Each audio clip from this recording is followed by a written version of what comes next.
Yo, what is up guys, and welcome to InfernoKun back on the day of PAX East. You know what it is, we have some information regarding The Walking Dead, the final season, a bunch of new information. Unfortunately, we don't have that much footage to show because they made it PAX exclusive. So we do have some that was recorded, not very good footage, but hey, we got something to show at least.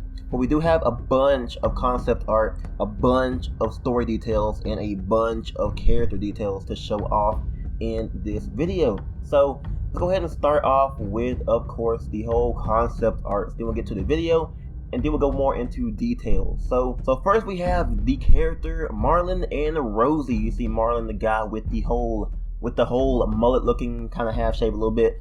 But you see he has a bow and arrow as well as he has his dog as well. So Marlon, he is described as a hardened character. That's all I got for him. But he does have his dog here as well, who is a bulldog, you can see, which is pretty awesome. So he looks pretty cool. Hopefully he will be kind of like the most grown person of the group, at least. You'll see what I mean by that in a minute. Let's go ahead and move on to the next one we have, which is Lewis. Now Lewis is, of course, also a teenager who, also Marlon is a teenager, but Lewis, he's also a teenager as well. He was described as someone who is holding on to the old life, how things used to be, how you look at things like art and how life used to be, just holding on to those things. You see how Marlon, he's over here kind of geared up to protect himself, while we have Lewis over here kind of still dressed casually how it would be in normal life. So he described as that.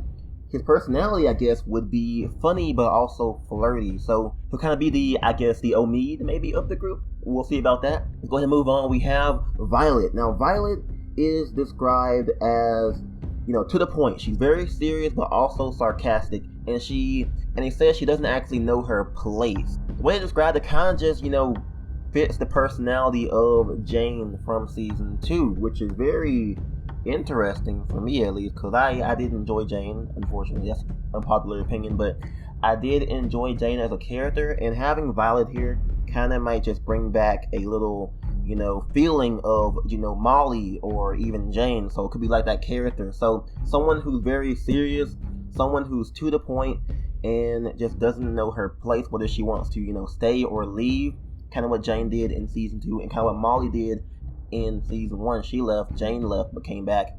Maybe she'll do the same. Maybe she kind of feels the same, but we'll see about that.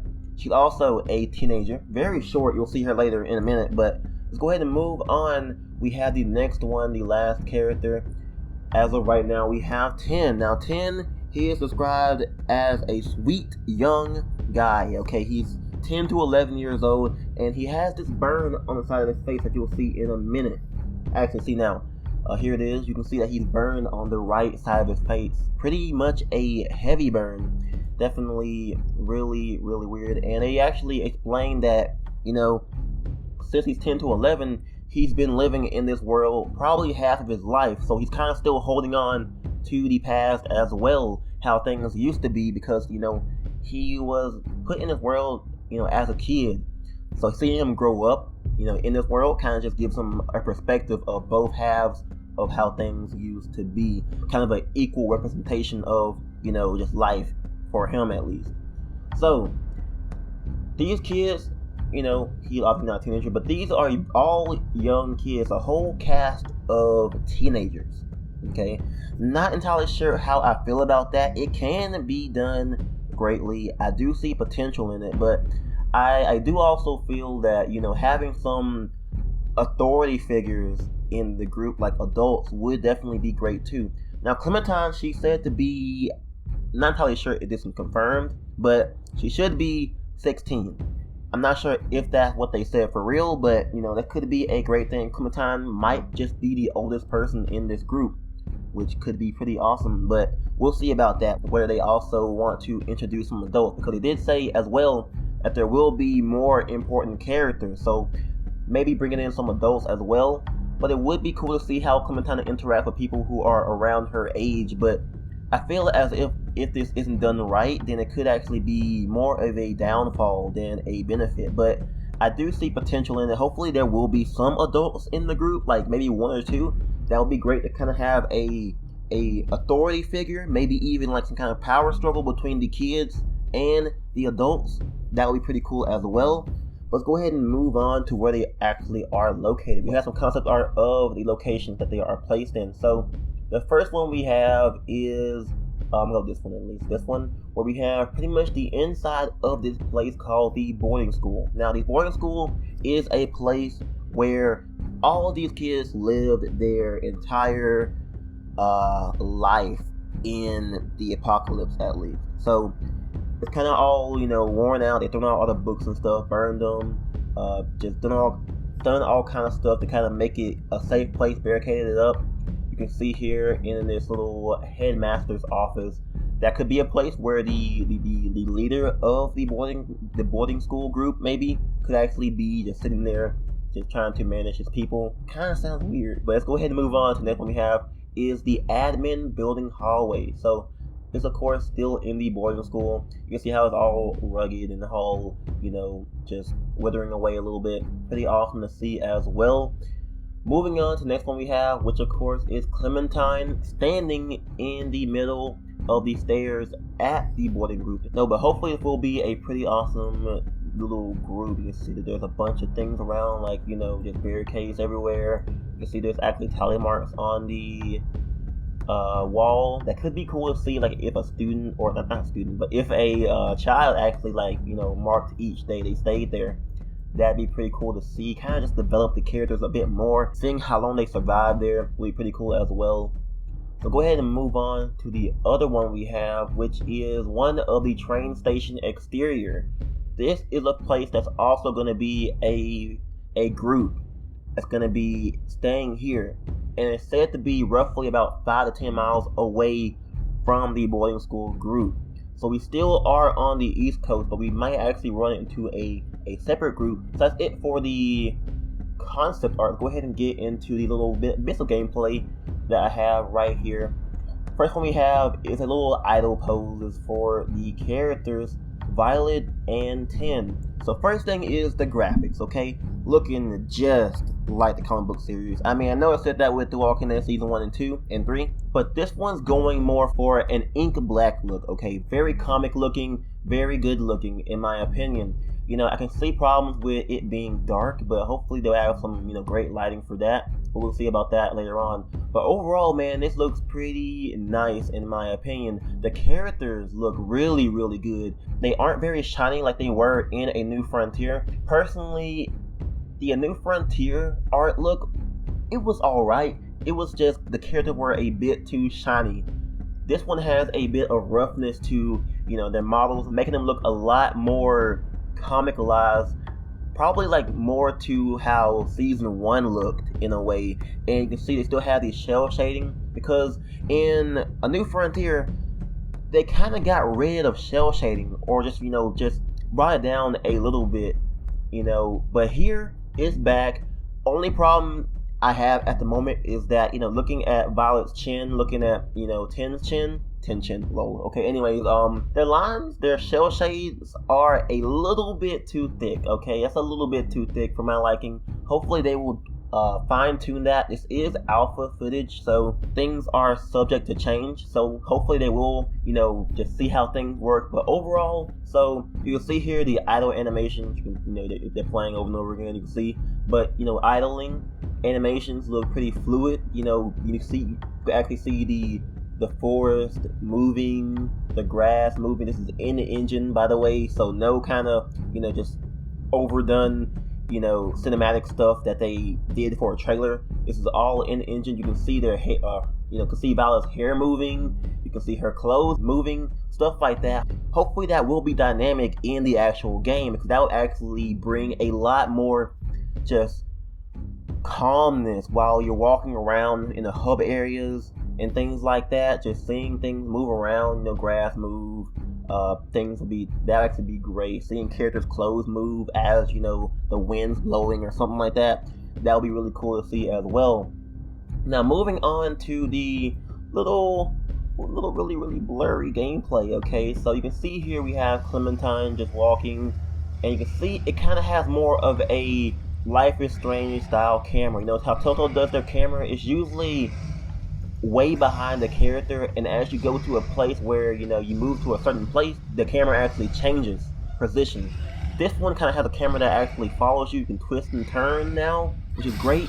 You can see things on the ground and just pick it up out of nowhere, which is going to be great as well. And here's what they're saying that is a big point about Season 4, is that things are, more open. These hub areas are more open, give you more of an optional walker encounter.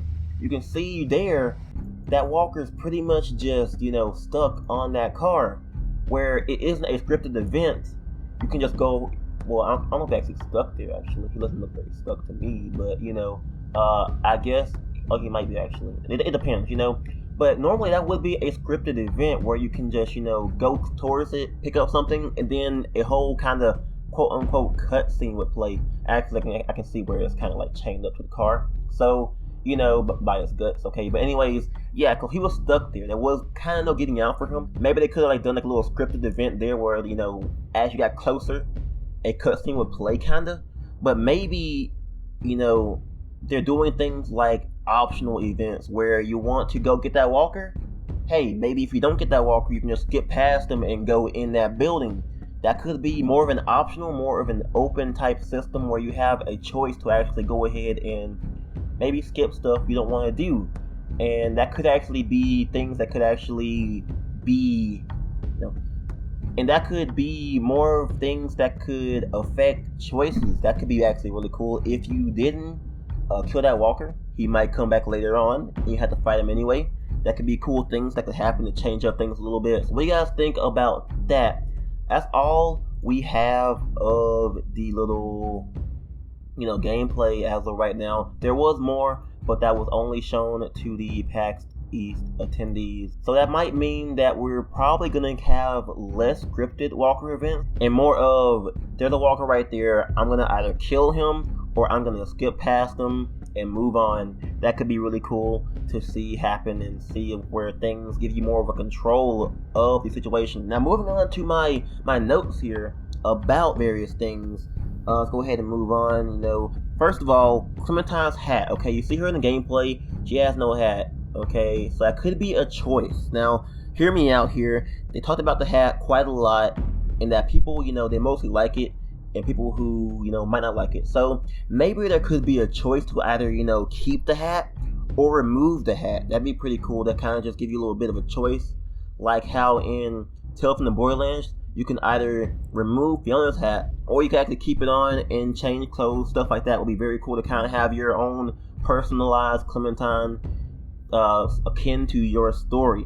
Okay, so in terms of story, they said that season 4 starts off with you already with AJ. Now I'm not entirely sure if they mean that we're gonna have AJ like right in the first minute, like he's already there, but they could also mean that it's gonna be about finding AJ, and you'll already get AJ by episode 1, okay? So what I mean by that is, you won't actually have to spend 2-3 episodes actually finding AJ. You'll have him within the first episode. So that's really cool to see as well.